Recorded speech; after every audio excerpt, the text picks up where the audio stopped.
Most manufacturers think that Facebook does not have the opportunity to generate them qualified sales calls that can convert over to sales, or Google Ads is way too expensive and is only available for the big dogs. However, that both can be further from the truth.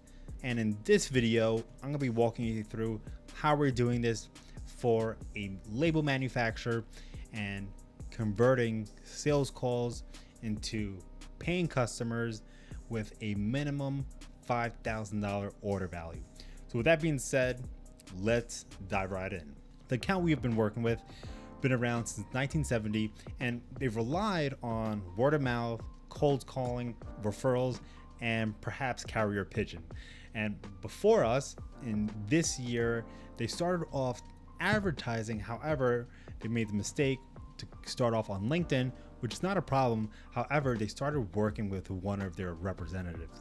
So if you are getting reached out by a representative on one of these platforms, whether it's Google, Facebook, Reddit, TikTok, unless you're spending a couple $100,000 a month, do not work with them. You're not going to see any results, and they're just going to keep asking you to spend more money and more money and more money, and you're not going to see a return. So that should be one takeaway you should walk away with from this video if you stop right here. But when it comes to running ads, the first step to take with any campaign is market research. And there are two steps to do, right? So first, you want to do market research on the actual prospect you're looking to gain as a lead or a client or a customer. And in this process, you want to actually spend some time. Do not try to do a shortcut or only do it for 30 minutes because you believe that you already know who your prospect is.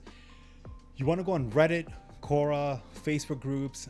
If there's a book that's been written that's in your industry or magazines, you want to research what your prospect is looking for, right? What are they saying? What questions are they asking? What are their common objections? What are their wants? What are their desires? What are their concerns? And you're going to be taking notes, because the longer you do this, you're going to start seeing a pattern. And this is going to be the start of getting your ad ideas from. The next step is you want to check out your competitors, right? How are they positioning the ads themselves? So you want to check out Facebook ad library. Foreplay.co is another good one for Facebook ads. You also want to look at Google ads library, and you want to check out their ad positioning. Is it a product aware ad? Is it a problem aware ad? Is it a solution aware ad?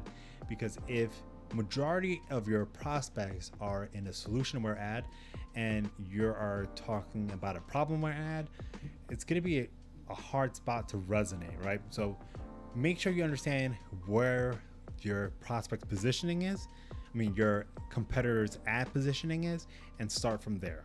As you're looking at ads, also check out the landing pages they're driving their traffic to, because you're going to notice common trends, right? And this could be on the headline, the offers. In these areas, you're going to get a lot of insight on how you should start positioning your ad and the type of language you need to be using. You're going to see a lot of trends here. So please take notes, because this is all going to be very important when you start building out your own landing page and your own ads for your own offer. So as we were doing market research for our client, we ran into a couple of issues on the Google side. And that was that majority of our competitors were running an e-commerce style ad, and we had a lead generation ad. So meaning that these competitors had a website that was serving the general public and other businesses, while our client just wanted to target business to business. So as we launched the first campaign, we noticed that our click-through rate was extremely high, which was good, right? We were getting people coming to our ad, engaging with us. Our cost per click was low, but the conversion cost was through the roof. And that meant there was a disconnect. So people were coming to our site and they were experiencing something different. So if you go on Google and you check out the top 3 ads, usually the experience is rather the same on each one, right? Maybe their positioning, maybe their offer is slightly different, but overall it should be the same. So we then decided to provide that e-commerce style positioning through our ad. And here is what our ads were looking like.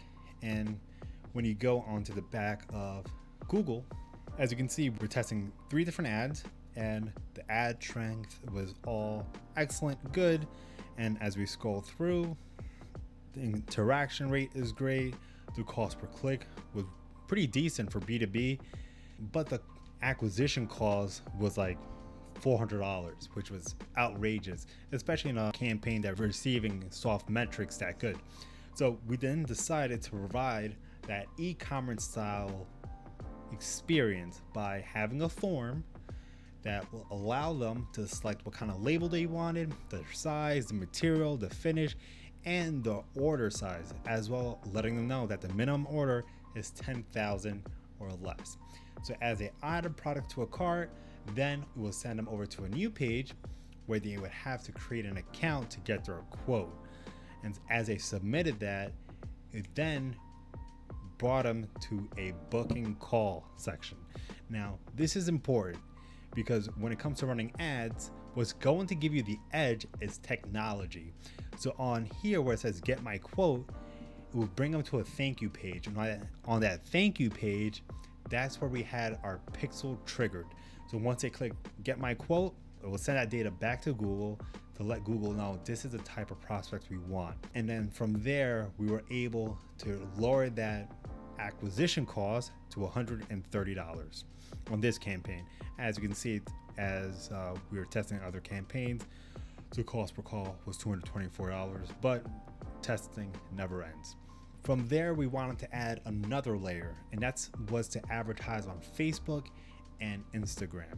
Now, these platforms tend to get ignored a lot when it comes to the B2B space because they believe their prospects are not on there. But you have to understand your prospect, whether it's a CEO or an account manager or a project manager, they're also a father, a mother, someone's brother, sister, so on and so forth, meaning they're using this platform to connect with friends and family, share interests and whatnot. And Facebook has over 52,000 data points per user, so they know exactly who you are looking to target. I'm going to show you how you can have more confidence in your targeting abilities by creating this one thing that we're diving a little bit later. So as we're performing market research, we're going to go into Facebook's ad library, as well look into foreplay.co, which we're able to see other competitors running ads. As we began doing market research, we took some screenshots to get an understanding what type of ads our competitors are running and where they're driving their traffic to. So iPackbox was running a DM ad. They also ran another ad that was directing traffic to a landing page. A lot of these competitors had images showing the product as well directing their traffic to a landing page. This one was quite interesting because they were sending traffic to a landing page, but for private label fragrance. So this process right here is rather high ticket, and this was a good area to start learning from. How are they positioning their offer? And as you can see, majority of their questions, if not all, besides this one, you have to type in, which means they're getting some commitment from that lead itself. So if someone fills out this form, they're a decent quality. Now, when you go on foreplay.co, you're also able to see how long someone's been running an ad. This one was running for 120 days. We're driving traffic to an e-commerce style ad. However, I liked this creative, and it was a video, and it was basically showing them how they were basically putting a label on this bag. They were running a Facebook form here. Here's another one that running ads for landing page. They were running ads to print brokers. Now this was a good one because it was a bit out of the norm. It was B2B, but as you can see, register, create your first account, kind of what we did on Google, and it worked. Started booking calls. Here's another one, product page, so on and so forth. So From there, we had an understanding what kind of ad we were going to run. The next was the audience targeting. So instead of just going broad or based off of interest, we want to take a step further. So we went on Apollo.io and we created an email list. Now, the cool thing about Apollo.io is you're able to put in the type of prospect you're looking to get in front of, the job titles, the industry, the location, the employee size. And from there, you can also get your prospect's personal email, which is extremely important because most of the time people are creating a Facebook page with their personal email, not their business email. However, there is over 52,000 data points per user. So I still use a business email as well as their personal email. And usually you could create a lookalike audience, I believe, with a minimum of 1,000 emails, but the more the merrier. So we provided them a list with 5,000 emails mixed with business and personal emails with these three creatives. Rather simple, right? Now, the offer here was premium labels in 2 days, very generic, very clean, very simple. So when it comes to running ads on Facebook, there are 3 different ways to go about it. We have a DM ad where it's a direct message. People are able to message you and then you can conversate right there and get them to schedule a call. The second part where you add a little bit more resistance, you send people to a form. And the third is sending people over to a landing page. So now, since we were able to find an ad that was converting, and here are the stats of that campaign. So this campaign generated 19 leads at $40 a pop, $768 spent. Cost per click was 3.27 and click-through rate was 1.22. And the click-through rate is extremely high because we are using that lookalike audience, because most business to business campaigns have a click-through rate about like 0.80% or 0.70. So we are above average. And the ads we are running here with short copy, talking about the offer, keeping it very simple, and everything is congruent. The copy is congruent with the ad, and so is the headline.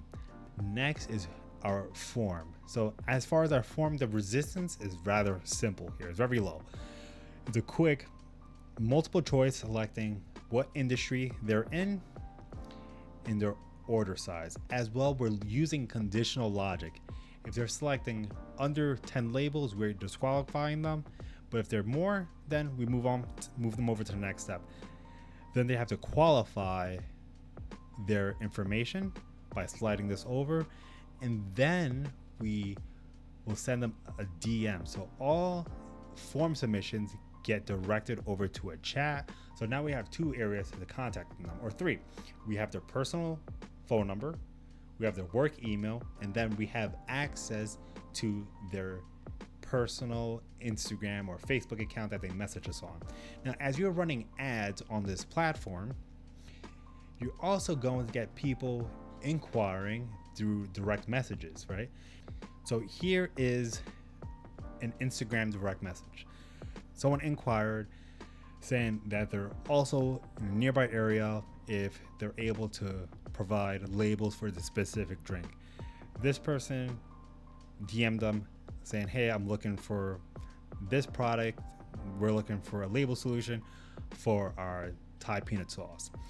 So as you can see, when you have everything in place, people will begin to inquiring through a form or direct message. So with that being said, if you want this done for your organization, you can have the opportunity to click the link below, fill out a form, and schedule a call with us. Or you can implement this process yourself. Thank you for watching. Hope you enjoyed this video, and make sure to subscribe and hit that like button.